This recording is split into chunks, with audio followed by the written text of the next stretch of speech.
দাস দুপুরে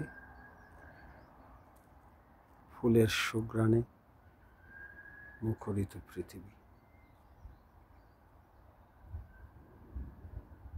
2nd of May 2025।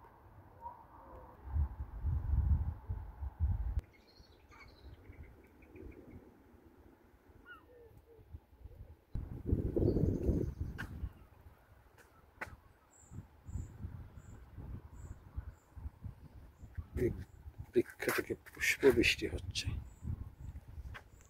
ঘুঘু পাখি গান গাইছে, প্রজাপতিরা ফুল থেকে ফুলে উড়ে বেড়াচ্ছে, মিষ্টি বাতাস বহে যাচ্ছে, নব নব পত্র পল্লবে ভরে উঠছে বৃক্ষরাজি, নীল আকাশ মেঘমুক্ত, মহাবিশ্ব সম্প্রসারিত হচ্ছে।